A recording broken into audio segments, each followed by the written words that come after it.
welcome to another video on the Bag of Scout YouTube channel. My name is Mitch Patton, and as always, we're joined by Ikon Park, and today we had another training session. It's our first training session that we've been to after season 2026. All the players were back. Daffy boy, first things first, mate. I'll throw straight to you. How are you? I'm good, mate. It's a beautiful day here in Carlton. Beautiful. We're just out in the gardens here after training, and yeah, as you said in the intro, it's the first session we've seen the boys back. They look in really, really good nick, and they had a bit more, I guess, match sim, more match style drills, I would say, compared to pre-Christmas. Obviously, that's going to happen as you progress closer and closer to the Pracky games, which are probably a month away or so. So yeah, it's always exciting, and it's always good to be here, Patto. Yeah, the first things first, we will try and touch on a few things that we kind of saw from today. There were a lot of things that we probably won't touch on, but even small things like Ben Ainsworth, he looked really good. There were a lot of guys like Nick Haynes as well. He looks fit and firing, ready to go for 2026. But there's a few key points that we'll try and touch on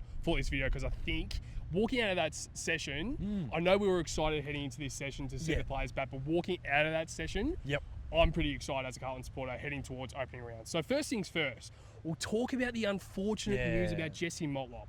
So obviously the last video that we did, we actually weren't aware about it. Filmed it on the morning of. Literally, what would it be, 2-3 hours? Yeah. And then we literally ended the recording, and then we found out about Jesse Motlop unfortunately doing his ACL. Shocking. So he is out for the year. But wish him all the best too. Yeah, we exactly wish him all right. the best. But I guess now the question is kind of goes towards that kind of replacement, because even when I was speaking about Jesse Motlop and his role at work last night, just about how important that role is. I don't think Jesse Motlop as a player is a massive player. Like, is it like, it's a coverable player, but I feel like role, like you say, the small forward role is important. It's a certain craft. Like I'm not saying he nailed it. He definitely didn't nail it last year, and I know a lot of people have spoken about him, but like it's that small forward. Not many guys can nail that. You can't just put certain guys into a small forward role who can't do it. You know, so yeah, it's unfortunate. And once again, hopefully his recovery is well, and because he'd be feeling like shit right now. He's done all the work pre-Christmas, and now he's done his knee, which seems to be happening. It's every year for us, which is just fucking annoying. Yeah, literally our first training session, like literally Carlton's first training session back. That's when he did the ACL. So very unfortunate. But now it kind of goes towards who will be the replacing players to kind of fill that void of Jesse Motlop in that small forward role. One of the guys that we saw today, Taylor Byrne, he looks ready to play senior football straight away. I'm a huge fan about the way that he goes about it. Obviously, he was drafted last year in the 2025 draft. But another player is Will White. He isn't contracted yet, but obviously now, since Jesse Motlop has a long-term injury, that means that there will be a spot opening, and that means that we will now have 2 lease spots available. So you would think potentially Elijah Hollands will get that first one, but then Will White, you would expect, I mean, I wouldn't say expect yet, but you think he would be the favourite to kind of fill that void, because he looked fantastic today, Daffy boy. Oh, absolutely. He's flying at everything. Like, just second efforts. Like, there was one particular, we spoke about it, and he's like, he might have turned over the footy, but then he goes again. He goes again and again and again. I know, like, that's what everyone should be doing. But clearly he's just got a chip on his shoulder. He wants that final spot, which obviously is opened up now for him. He isn't fighting for one spot. They've got 2 spots now. So, like you said, it's probably, I'd say, an 80% chance. But I'm just going to say this right now. Based on what I've seen, he's first in the time trial the other day, which was huge. I know there was no Ollie Hollands, who usually tops that. Yeah, takes it. And Matt Cottrell as well. No Matt Cottrell. So those 2 usually are the top 2. In the top 2, top 3, Willie White first. You know what I'm going to say? Sign him up. Sign him up. Give him the paper. Just give him the paper. Yeah. Give him the paper. 3 words, sign him up. Give him the paper. 1-year deal. He has shown to me that he can play that small forward role when he is, like, called upon. Not saying he's going to be playing opening round, but if someone's injured, if Willie White comes in, I'm sure both of us will be going, okay, we know what we're going to get out of him. He's, meat and potatoes, but he's at it. He's got that energy, and I think he showed that last year, and I think a lot of people love him because of it. And he's a Carlton person, obviously, so he's got that, in him. I know that we were a huge fan of him last year, but I think it was kind of different this training session, just looking at the way that he went about it. Even when he was laying tackles, I think he laid one on Elijah Hollands or someone else, but he laid a tackle and it was just like, oh, who was that? Like, probably gone a little bit harder, but I'm like, oh, wait, it's Willie White. Like, he's now fighting for a position that probably is his to take. But now it's kind of down to whether Carlton go for a key stock. But I think probably the realistic option is if a small forward goes down, you kind of sign a small forward, and you've got a guy who's been there, was around it last year, knows what the environment is like. Everyone knows what Will White's like. Everyone loves Will White. Yeah. And the way that he goes about it, I think it's exactly what we kind of need as a small forward. Yeah, and it's more comfortable. Like, I know we want to make uncomfortable decisions, but we're in January. Yeah. He's been training since the start. Exactly right. So, knows what it is. Like he knows the structure, he knows how we want to play, he knows the coaches, he knows the players. They've got good relationships. So, like you said, get him in, and I'm really looking forward to seeing what he can do. And can he become that Frank Evans where he gets a deal without having to worry about pre-season next year? So it's going to be an interesting watch. Yeah, and another player, as you just mentioned, Frank Evans as well. He probably will be one of those guys that will be right in line for opening round to fill that Jesse Motlop role. For sure. But next one, Daffy Boy, it's a one that you were a huge fan of, Matty Carroll, a huge standout from that training session today. There was a certain what do you call it? A certain session. No, it was what do you call it? match sim. Match sim. But what do you call that? I don't even know what I'm trying to say. It was a certain drill. Fucking training drill. I was trying to think of the word. But certain training drill. That one with the match sim. Matty Carroll was looking fantastic. Absolutely, and he would have had double-digit touches. I would say he was flying through the middle. That's what I really like as well. I think when we're playing better footy, we've got those guys coming off half-back, not starting from back here. They're starting driving their legs and they're going through the guts. Not just him. Guys like Sard, Florent was a big one we spoke about. That's they're weapons, half-backs. And in modern football, they are talked about highly. I'd say more highly than a decade ago, half-backs, because they're just used in a way where you're attacking and you're getting it inside 50. They're not just, playing a defensive role and just, not worrying about it, just getting rid of the footy and going. These guys can win you games of footy, and I think it's been a big weakness of ours. I think how we use those guys. I don't think we used Sard well enough last year. I think we need to, turn those guys into more offensive players. Obviously, you got to defend when you have to, Patto. Obviously, you can't just let your guy go and let him kick 10 goals. But when we have the footy, those guys are our best users. So use them. Don't give it a Cripps. Exactly right. Like, I'm not saying don't give it a Cripper, but use those guys more. Yeah, huge. Now another one, bit of a more unfortunate, but a bit of a curious one. Harry Mackay. Yeah. So when the training session started, he was definitely around the group, and I was kind of searching for him kind of midway through that session. I'm like, where's Harry? He was doing some run run-throughs, because that was similar. Quick on that. It was similar to Weeders in a few sessions before Christmas. Just that it might be management, but he was just doing running. But he looked a little bit sore, maybe. I'm not sure. Yeah, I know towards the end of that session, he definitely was not in the hands of the trainer, but he was walking with someone. And I know that your mum, who was with us today, actually said, it doesn't look right. Yeah. So, heading into, he's probably our most important player heading into next year, knowing that the key forward that he kind of needs to play. Yeah. Watch it. Out of that, are you concerned? Oh, you're right. It's as a Carlton supporter, there's injuries. I don't want to jinx the injuries again on a video, Patto, like we did the other day. We're all laughing and jumping for joy. Injuries. And, but it's obviously, I think it'd be more, he's gotten through the week, he's a little bit sore, so he's just going to take that training off or take a few trainings off. I don't think it's an injury. Oh, fingers crossed it isn't. Touch wood. There's no wood here, Patto, but plenty of trees. I might just run over. I should have done that, actually. That would have been funny. But I just think he's probably gone through a tough week, and Friday he's just having that little light training session, because I think his importance this year is probably the most important ever. I'd say. If he goes down, it's going to be like a struggle up forward, especially taking marks. I'm not saying we don't have any other talent, but when you've got a guy of that ability, he's got to be managed and rested well. And maybe that kind of is the thinking around the same as Weeders, the coaching staff, just knowing the importance of Harry Mackay, but also knowing that there isn't really much to gain in this time. Heading towards opening round, you kind of want to get yourself right for the match sim and obviously the bracket games as well. So, thank God he's not playing in that state of origin. And maybe he can get himself right for the community series. Don't talk about that state of origin. My God, exactly right. God.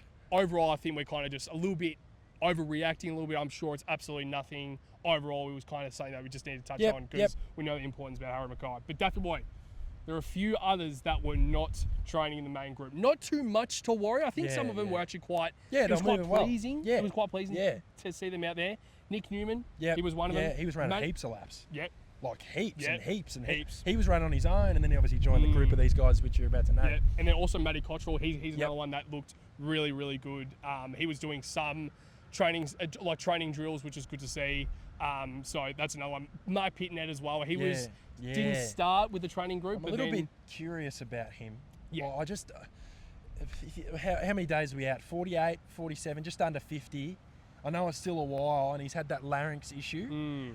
Like, I wouldn't count him out missing that first game or first couple games, because you got to get that into you. Like, you got to get your match conditioning. I'm pretty sure he's in good shape, but if he isn't right by the match sim and the pre-season, I think Liam Reedy might take over as the number one for the start of the year, not for the whole year. Yeah, and I know in that training session, the training drill that we saw towards the end of that training session, I know that Liam Reedy was that number one ruck, and Mark Pinner was kind of just doing a few things on the side. And I just think overall that's kind of not too much to worry. Liam Reedy was up against Hudson O'Keefe for the majority of that drill, which is great to see. I think it's great to see Hudson O'Keefe in the ruck, because he actually is quite solid. Yeah, he's a ruckman. Yeah. Liam Reedy was was dominant. So I think that shows more about Liam Reedy and how dominant he could be for 2026. And what we spoke about immediately when we saw that is what we've been saying with Reedy all along. It's like Lloyd Meek at Hawthorn. Like once they stand in front and the ruck contest is here, how you going to move him? Exactly right. You cannot move him. Like it doesn't matter who he's playing. He could be playing against someone who's got good hops like a TDK. But if he's in front of you, well, good luck with that. And Reedy's the size of a house. Exactly right. So he's a fan favourite here at Baggers Chat. One more, Lockie Cowan. Yeah. So he was one that really wasn't featured a lot. He definitely was there. He definitely was running laps. Yeah. He wasn't featured a lot. I know that he has had a few issues last year with just a few niggles. I don't think there's too much to worry about. What do you think? No, he was running pretty cleanly, like the rest of them. But he wasn't really amongst any of the drills. He was pre-Christmas, so I'm interested to see what he's doing. It might be similar to Harry. Just managing. He might just have a corky that he might need to manage. Right. So until we hear an actual injury, I'll just say it's that. Yeah, exactly right. Now, two more. These are probably the more positive sort of notes that we got out of that training session.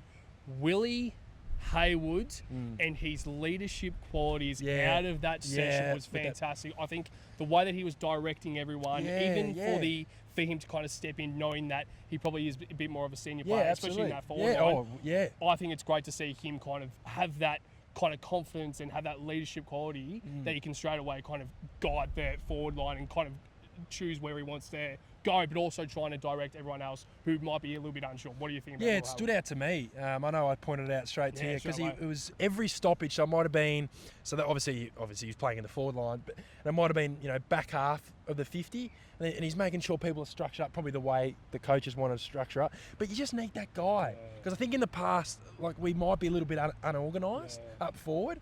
Because when you do win the footy, you've got to be organised, and this is all different levels. Not just AFL level. I've done it at local level. How important it is whether you're setting up as a a spine directly from the contest, or a box, or a diamond, whatever Carlton want to do and whatever they were doing. But he was just directing young guys like, Moyle, come on, and really demanding it, demanding it, because once it gets to opening round, you're not going to have time to do. Tiptoe around and pull guys around, and because they got to be ready. But also, I want to see that leadership in game as well, which I'm sure he will. One more thing about Will Haywood.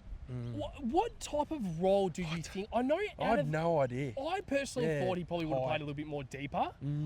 Like heading into this season, I thought potentially he probably would have played a little bit more deeper. It's going to be more of that goal sneak. But out of that training session, it looks like it's going to be the opposite of what our thinking was. Is Will Haywood probably plays a little bit higher, but then Benny Ainsworth plays a little bit deeper, which is something that I think is great. I don't know if that's kind of due to Jesse Motlop being injured now, knowing that that small forward isn't kind of there, trying to put a guy like Ben Ainsworth, who probably doesn't have much experience as a number one goal sneak, but why not try him? He's an experienced footballer. I know that there was a lot of people who are kind of unsure about Ben Ainsworth being that goal sneak.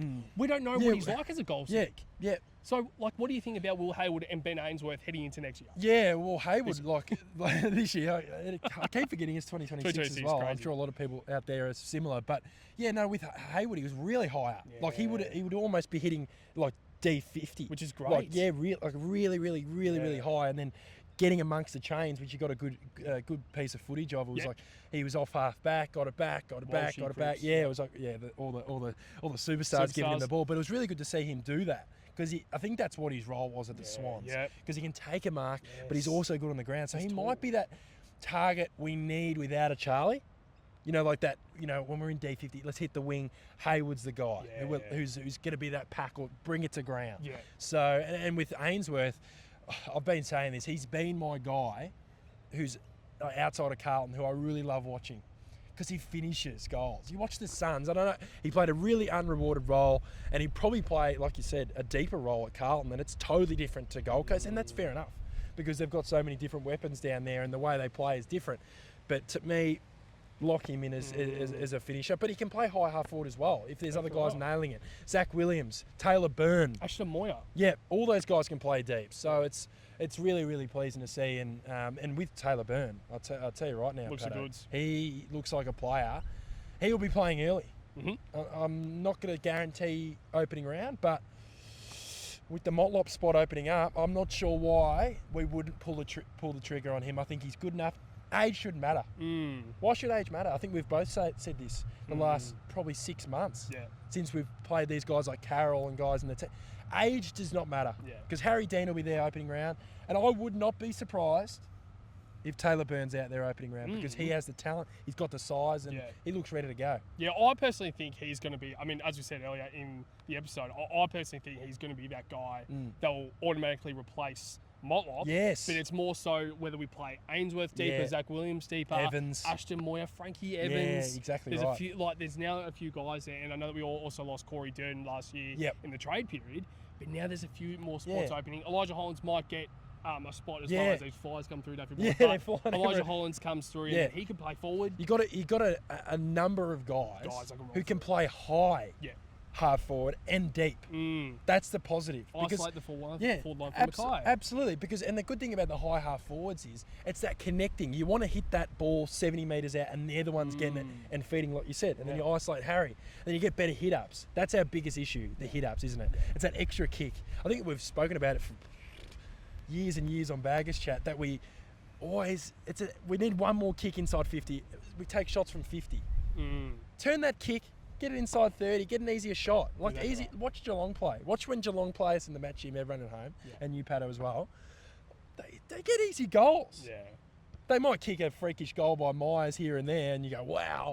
But you look at probably 75% of their goals, where are they? Inside 20? Exactly right. Jeremy Cameron, inside 20. I'd say he's almost one of the best players in the game at doing that, getting easy snaps from 20 metres out. Yeah, Ollie Dempsey. Yeah, that's why they're so good.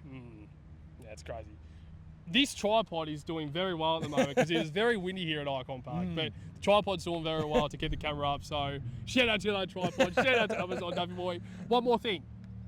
Jagger Smith. I know that we mentioned him a few times in our predictions video, saying he's due. Well, he's not really due. It's his second fucking year. Yeah, hasn't played a game. Hasn't played a game. Let's all put some pressure on him, Duffy Boy. But heading into this year, I'm really excited about Jagger Smith and the position he's going to play. I know that you mentioned he might play a bit of half-back, and I know that the guy in front of us wasn't a huge fan of about Jagger Smith playing on the half-back flank. We weren't saying Jagger Smith is going to play half-back flank. But the thing is, he's the type of player that can play any position that he wants and any position that the club needs. So heading into this year, I know it's tough. I know you want him to play in the midfield, but what other positions could you see him playing? Like I said, I think he can play behind the ball. I think he can play in front of the ball. So, high half forward, half back with good ball use. I look back at Dacos's first season. I think they're both very whippety, quick players, good ball use, good. They drive their legs. They're really quick. So he can definitely play it behind the ball. Not saying I really want him to. Exactly. I wouldn't be against it. For me, and I think you're similar, I'd rather him play, if he's not going to be a starting midfielder, which I think he can be. I know that's a big thing to say and he hasn't played a game, but I think he can be in that starting midfield because he's that good. and is exactly what we need. But I think he can play that high half forward, roll through the middle through stoppages. I think that's what he probably looks like. You got to protect him a bit too. Like, he's obviously got a little bit bigger from last year, but he's not like huge. And I don't think he's gonna be that huge player. Look at Butters. Like, he's not enormous. Exactly Like, he's strong, of course, but you got to protect those guys when they're young. You don't want to kill them. Yeah, exactly right. A huge fan about that training session for the next few. I think it's for probably the next 6 or 8 weeks, especially up until opening. I know for the rest of the school holidays there will be a training session every single Friday, so I think we'll try and get down to as many as possible. But Def Boy, before we wrap up this training video of what's the date today, the 16th of January, what are your kind of final thoughts? No, it's good. They were going really hard. It was good to see Match Sim, how we're structuring up. It was good to see Brody Kemp ahead of the ball. O'Keefe. Yeah, O'Keefe was really good. He's got good skills, the big fella. So Liam Reedy, obviously, against O'Keefe in the middle.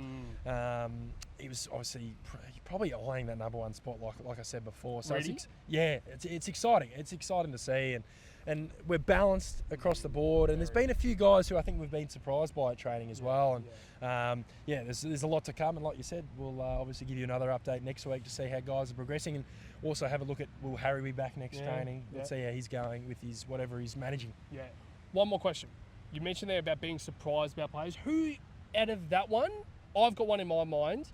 Who do you think is probably the most surprising player from you out of that session? Who's been, like, whether it's skill, whether it's role, who's been the most surprising out of that session? There was a few standouts, but I know we said him before, but Matt Carroll. Yeah, good, isn't he? Like I think we said at the start of training, we might be back in the pecking order with Florent in and Sard back to his best. Like, he might not be able to get that half-back spot, but if he's playing like that, I know it's training, and there's driving. Yeah, and if he's playing like that in the match, I want to see him opening round. You just got to fit him in somehow.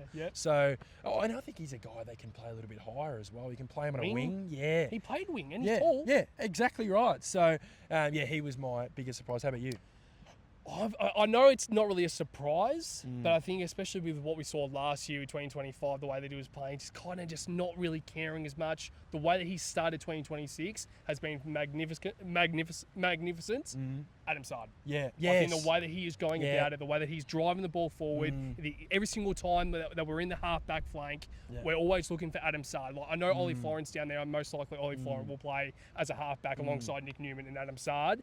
But when Adam Sard gets the ball in his hands, he is looking to always try and attack the footy and look for the most attacking option possible. And that's what I saw today. I know leading into last year, like the last few training sessions we went to, he wasn't a huge one on my radar, but out of that, I'm like, Adam Sard's a huge one for me. So and I thought he was defending with real intent. Good, I think his defence has somewhat got a little bit better over the last... I wouldn't talk about 25, because that 22 when he's because I think they kind of forced him to play on those really good smalls at times, and I know he's had hiccups, and I think last year was a massive hurdle just as a football club, and I think he was struggling as well as a result of it. So it'll be good to see him get through that. Like the whole club, like our supporters, get through whatever that was last year. Somehow we got through it. And it'll be good to see him get back to his best, because he's getting to the twilight of his career. I think, what is he, 31, 32? 32, Yeah, so he hasn't got too long left. I'd say 2-3 years left at that AFL level. So it's it's exciting, and now he has Ollie Florent with him as well. So left footer, right footer. So hopefully they're not handballing the Sardi on the right side anymore. Yeah, and I'm sure to finish his career, he would love to finish with an AFL premiership at Carlton. So that's probably the one thing that's going through his mind at the moment. But Daffy Boy, that is our last sort of comment for this video. To every single blue bagger out there, make sure to like, comment, and subscribe on this YouTube channel. Also, make sure to check out our socials, whether it's Instagram, Facebook, TikTok. There's a few others out there that you can support us on, so you don't miss a thing from a Carlton point of view, but also from a Baggers Chat point of view. But to you, Daffy Boy, and to every single blue bagger out there, up the Baggers!